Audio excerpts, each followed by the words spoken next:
স্বামী বিবেকানন্দ, কর্মযোগ। শিকাগো ধর্ম মহাসম্মেলনের পরে 1896 সালের মধ্যে স্বামীজি দেশে বিদেশে এই সম্বন্ধে যেসব ভাষণ দেন, সেই সব ভাষণ সময়ের বাংলা অনুবাদই কর্মযোগ গ্রন্থে মুদ্রিত হয়েছে। প্রথম অধ্যায়, চরিত্রের উপর কর্মের প্রভাব। সংস্কৃত কৃধাতু থেকে কর্মশব্দ উৎপন্ন হয়েছে। কৃধাতুর অর্থ কাজ করা, সব কাজই হলো কর্ম। প্রয়োগের দিক থেকে এই শব্দের অর্থ কাজের ফলকেও বোঝায়। দর্শনে অধিবিদ্যার ক্ষেত্রে কখনো কখনো কর্ম শব্দের অর্থ বলতে সেই কর্মফলকেও বোঝায়। আমাদের অতীত জীবনের কৃতকর্মই যার কারণ, কিন্তু কর্মযোগে আমরা শুধু কর্মশব্দটিকে কাজ অর্থেই গ্রহণ করব। মানবজাতির লক্ষ্য হলো জ্ঞান। প্রাচ্য দর্শন এই আদর্শটিকেই তুলে ধরেছে আমাদের সামনে। আনন্দ নয়, জ্ঞানই মানুষের চরম লক্ষ্য। সব আনন্দ সুখেরই শেষ আছে, সুতরাং এটা মনে করা ভুল যে আনন্দই মানুষের জীবনের চরম লক্ষ্য। জগতে আমরা যত সব দুঃখ কষ্ট ভোগ করি তার প্রতিটি কারণ হলো এই যে মানুষ নির্বোধের মতো আনন্দকেই তার সকল কর্মপ্রচেষ্টার আদর্শ বলে মনে করে। কিন্তু কিছুকাল পরেই সে দেখে আনন্দ নয়, জ্ঞানের অভিমুখী সে এগিয়ে চলেছে। সে আরও দেখে আনন্দ ও বেদনা উভয় মহান শিক্ষক, এবং সে মন্দ থেকে যতটুকু শিক্ষালাভ করে ভালো থেকেও ঠিক ততটুকুই শিক্ষালাভ করে। আনন্দ ও বেদনা মানুষের আত্মার উপর দিয়ে চলে যাওয়ার সময় বিভিন্ন ধরনের যে চাপ ফেলে যায়, সেই সব ছাপ বা প্রভাবের সম্মিলিত রূপকেই বলা হয় মানুষের চরিত্র। যদি কোনো মানুষের চরিত্র বিশ্লেষণ করে দেখো, তাহলে দেখবে আসলে সে চরিত্র হলো তার বিভিন্ন প্রবৃত্তি ও মানুষ প্রকৃতির সমন্বিত রূপ ও যোগফল। দেখবে সে চরিত্র গঠনে দুঃখ ও সুখ দুটি সমান উপাদান হিসেবে কাজ করে।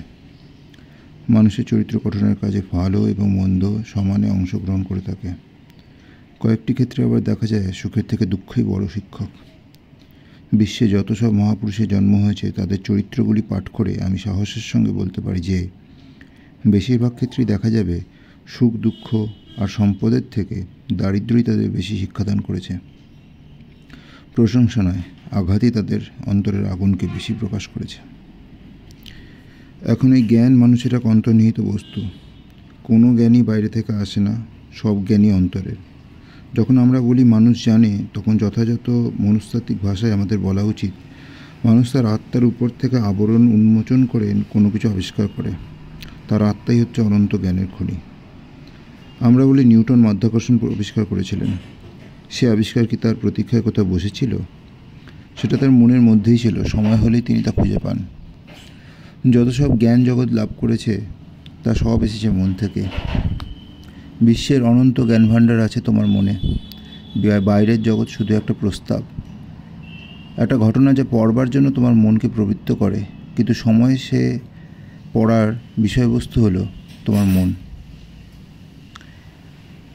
আপেলের পতন নিউটনকে একটা প্রস্তাব দিয়েছিল, এবং নিউটন নিজের মনকে পড়েছিলেন। তিনি তার মনে পূর্বচিন্তার যোগসূত্রগুলোকে নতুন করে সাজিয়েছিলেন, এবং তাদের মধ্যে একটি যোগসূত্র খুঁজে পেয়েছিলেন যাকে আমরা বলি মাধ্যাকর্ষণ। সেই মাধ্যাকর্ষণ আপেলের মধ্যেও নেই, ভূকেন্দ্রেও নেই। জাগতিক বা আত্মিক সবভাবেই আছে মানুষের মনে। অনেক ক্ষেত্রে সে জ্ঞান আবিষ্কৃত হয়নি, তা আবরণে আবৃত হয়ে আছে। যখন সে আবরণ ধীরে ধীরে সরিয়ে নেওয়া হয়, তখনই আমরা বলি আমরা শিখছি। সুতরাং এই আবরণ উন্মোচনের পদ্ধতির অগ্রগতির দ্বারাই সৃষ্টি হয় সকল জ্ঞানের অগ্রগতি। যে মানুষের উপর থেকে আবরণের যত বেশি তুলে নেওয়া হয় সে তত বেশি জ্ঞানী। যার মনটাকে আবরণ ঘনভাবে ঢেকে রাখে সে অজ্ঞ, এবং যার উপর থেকে আবরণ সম্পূর্ণভাবে সরে গেছে সে হলো সর্বজ্ঞানী, সর্বজ্ঞ। পৃথিবীতে অনেক সর্বজ্ঞ ব্যক্তি ছিলেন, এবং আমার বিশ্বাস আরও অনেকে আসবেন। কালের চক্রাবর্তনে এমন অসংখ্য মানুষ আসবেন। একটা চকমকির মধ্যে যেমন আগুন থাকে, তেমনি মানুষের মনের মধ্যেও আছে জ্ঞানের আগুন। প্রস্তাব হচ্ছে ঘর্ষণ সেই জ্ঞানের আগুনকে মন থেকে বার করে আনে। আমাদের সকল অনুভূতি ও কর্মের ক্ষেত্রেও তাই হয়। আমাদের হাসি কান্না, আমাদের সুখ দুঃখ, আনন্দ বেদনা, আমাদের অভিশাপ ও আশীর্বাদ, নিন্দা প্রশংসা, আমরা যদি স্থিরভাবে নিজেদের আত্মার মধ্যে ভেবে দেখি, তাহলে দেখব এই অনুভূতির প্রতিটি বাইরের বিভিন্ন আঘাতে আমাদের ভিতর থেকে প্রকাশিত হয়ে থাকে। তার ফল হলো আমাদের এই বর্তমান অবস্থা। যেসব মানসিক ও দৈহিক আঘাত আত্মাকে করা হয়, তার ফলে তার থেকে এমন এক আগুন বেরিয়ে আসে যার মধ্য দিয়ে আত্মার শক্তি ও জ্ঞানের স্ফুরণ ঘটে। এই ধরনের প্রতিটি আঘাতকেই কর্ম বলা হয়। এখানে কর্ম শব্দটিকে বৃহত্তর অর্থে ব্যবহার করা হয়েছে। সুতরাং এইভাবে আমরা সকল সময়ই কর্ম করে চলেছি। আমি যে তোমার সঙ্গে কথা বলছি এটাও কর্ম, তুমি যে শুনছো তাও কর্ম, আমরা শ্বাস প্রশ্বাস গ্রহণ করি তা কর্ম, আমরা হাঁচি তা কর্ম, দৈহিক বা মানসিক যেসব কাজ আমরা করি তা সবই কর্ম, আর সে কর্ম ছাপ রেখে যায় আমাদের মনে। এমন অনেক কাজ আছে যা হলো বহু সংখ্যক ছোটোখাটো কাজের সমষ্টি বা যোগফল মাত্র।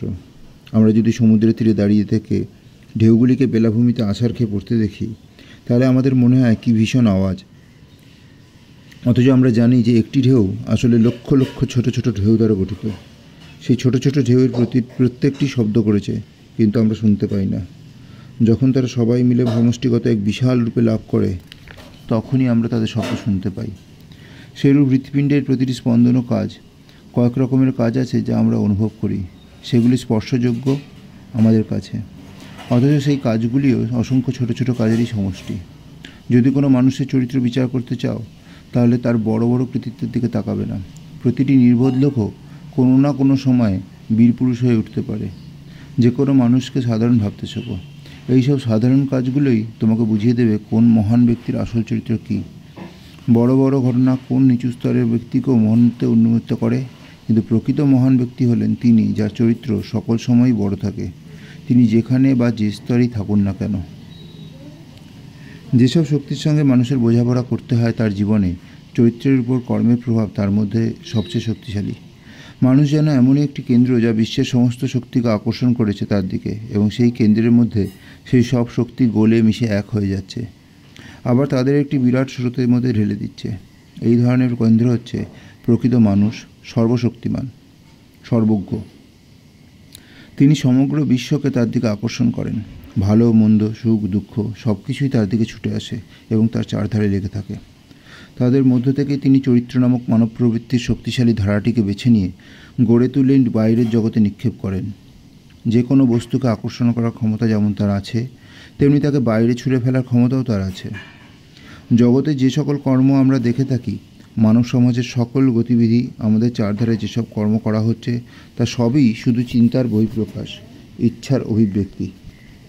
কলকবজা বা যন্ত্রপাতি, নগরসমূহ, জাহাজ, যুদ্ধজাহাজ এসবই হচ্ছে শুধু মানুষের ইচ্ছার বহিঃপ্রকাশ। এই ইচ্ছা সৃষ্টি হয় চরিত্রের দ্বারা এবং এই চরিত্র গঠিত হয় কর্মের দ্বারা। যেমন কর্ম তেমনি ইচ্ছার অভিব্যক্তি। যেসব প্রবল ইচ্ছাশক্তি সম্পন্ন মানুষ জন্মগ্রহণ করেছিলেন তারা সবাই ছিলেন প্রচণ্ড শক্তিমান কর্মী। তাদের আত্মা ছিল বিরাট এবং তাদের ইচ্ছা এমনই শক্তিশালী ছিল যে তার দ্বারা তারা সমস্ত পৃথিবী ওলটপালট করে দিতে পারতেন। যুগে যুগে নিরন্তর কাজের মাধ্যমেই তারা ইচ্ছাশক্তি লাভ করেছিলেন। বুদ্ধ অথবা খ্রিস্টের মতো বিরাট ইচ্ছাশক্তি মানুষ কখনো এক জন্মে লাভ করতে পারে না। আমরা তাদের পিতাদের কথা জানি। একথা জানা যায়নি যে তাদের পিতারা মানবজাতির মঙ্গলের জন্য একটাও কথাও বলে গেছেন।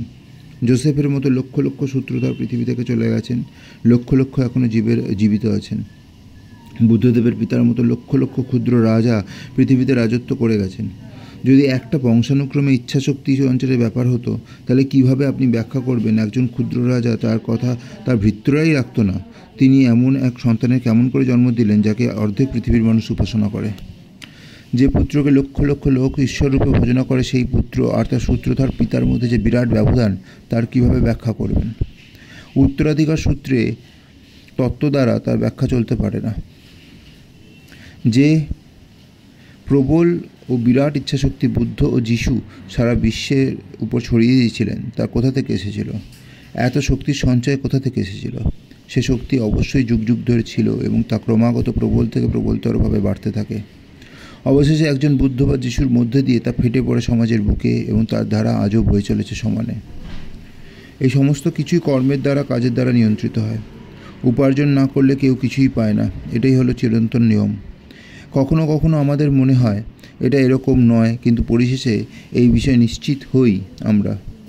একজন লোক ধনের জন্য সারা জীবন ধরে সংগ্রাম করতে পারে, হাজার হাজার লোককে সে ঠকাতে পারে, কিন্তু অবশেষে সে বুঝতে পারে ধনী হওয়ার উপযুক্ত সে নয় এবং তখন তার জীবন নিজের কাছেই কষ্টকর ও কুৎসিত হয়ে ওঠে।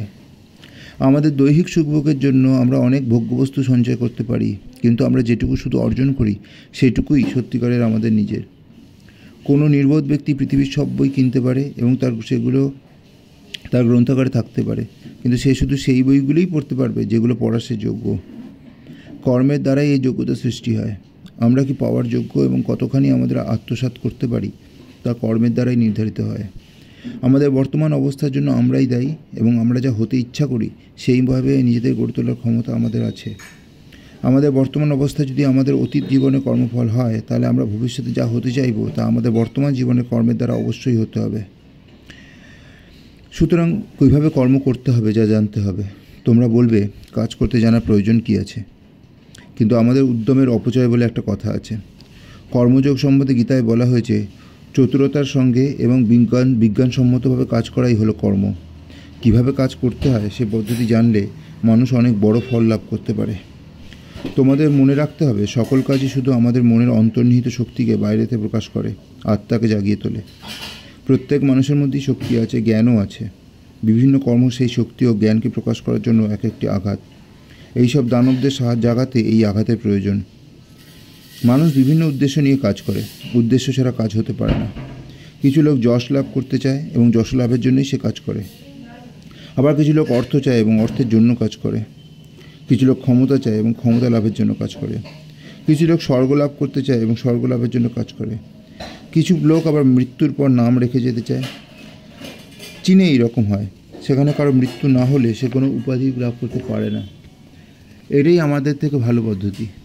সেখানে কেউ কোনো ভালো কাজ করলে তার মৃত পিতা বা পিতামহকে মহত্বের উপাধিতে ভূষিত করা হয়। কিছু লোক সেখানে এই জন্যই কাজ করে। মুসলমান সম্প্রদায়ের কিছু লোক তাদের মৃত্যুর পর যাতে তাদের কবরের বিরাট সমাধিসৌধ নির্মাণ করা হয় তার জন্য সারা জীবন ধরে কাজ করে যায়। আমি এমন এক সম্প্রদায়ের লোকেদের জানি যাদের কোনো সন্তান জন্মালেই তার জন্য এক সমাধিসৌধ নির্মাণ করা হয়। তাদের মতে এটাই হলো কোনো মানুষের পক্ষে সবচেয়ে গুরুত্বপূর্ণ কাজ। সেই সমাধি যত বড় ও সুন্দর হবে ততই লোকটিকে ভালো মনে করা হবে। কিছু লোক পাপের প্রায়শ্চিত্ত হিসেবে কাজ করে যায়।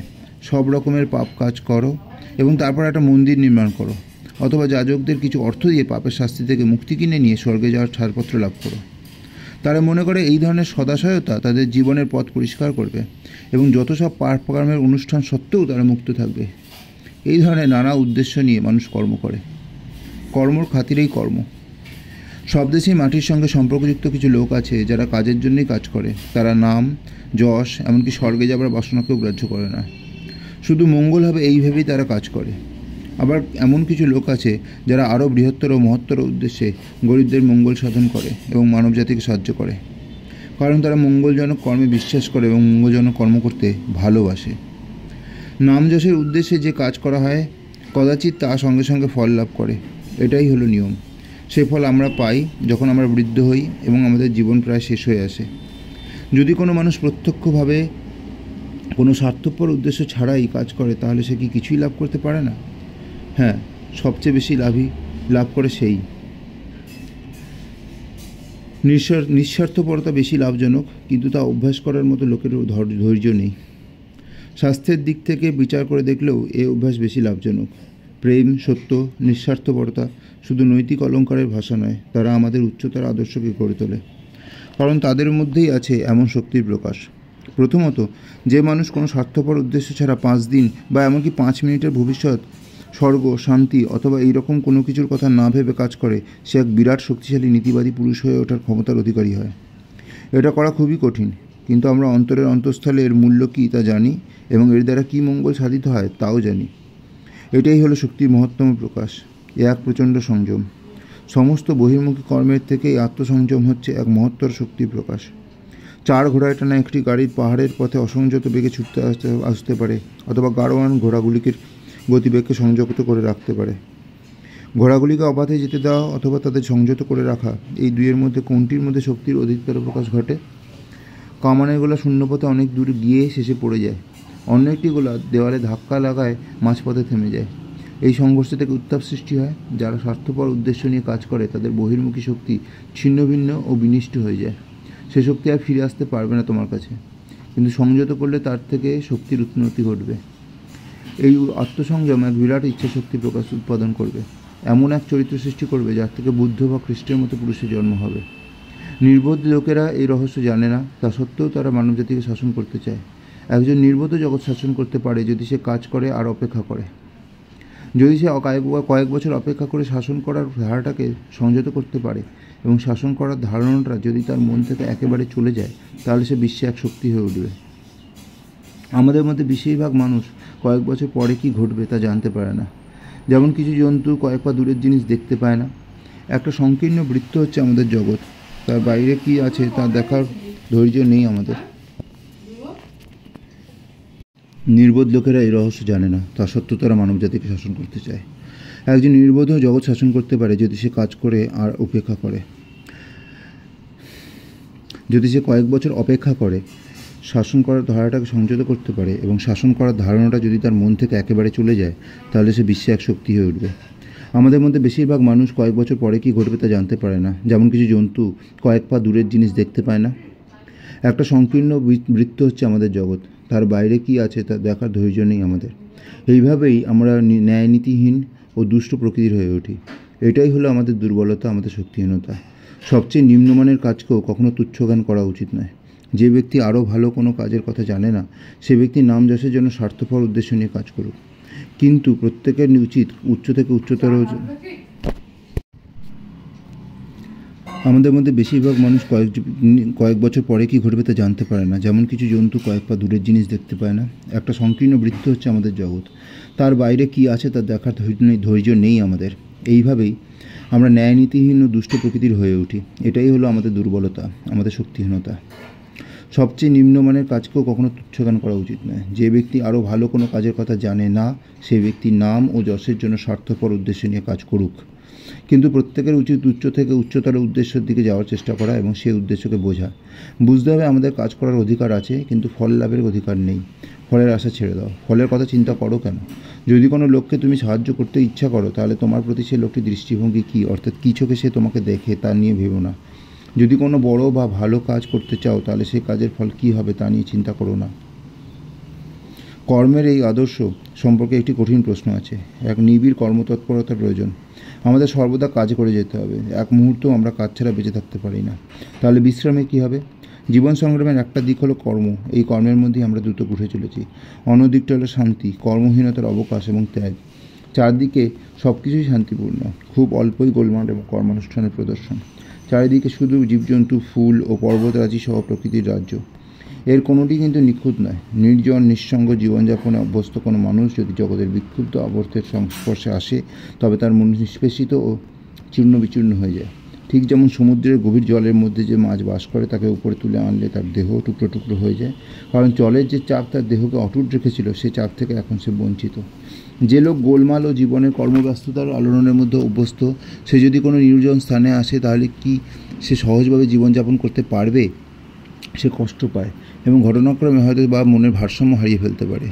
আদর্শ লক্ষ্য হচ্ছে সেই যে গভীরতম নিস্তব্ধতা ও নির্জনতার মাঝে নিবিড়তর কর্মতৎপরতা দেখতে পায়, এবং নিবিড়তম কর্মতৎপরতার মাঝেও মরুভূমির নিস্তব্ধতা ও নির্জনতাকে দেখতে পায়। কারণ সে সংযমের রহস্য শিখে ফেলেছে, নিজেকে সে সংযত করেছে। সে যখন জনবাহনে সংকীর্ণ কোনো বড় শহরের রাজপথের উপর দিয়ে হেঁটে যায়, তখন তার মন থাকে শান্ত, যেন সে গুহার মধ্যে কাজ করছে, যেখানে কোনো শব্দই তার কানে পৌঁছতে পারে না। সবসময় সে গভীরভাবে কাজ করে চলেছে। এ হলো কর্মযোগের আদর্শ। যদি তোমরা এই যোগশিক্ষা লাভ করতে পারো, তাহলে সত্যি সত্যি কর্মের রহস্য শিখে ফেলতে পারবে। কিন্তু আমাদের শুরু থেকে আরম্ভ করতে হবে। যে কর্ম আমাদের কাছে আসবে, সেই কর্মকেই আমাদের গ্রহণ করতে হবে। তারপর ধীরে ধীরে প্রতিদিন নিজেদের নিঃস্বার্থপর করে তুলতে হবে।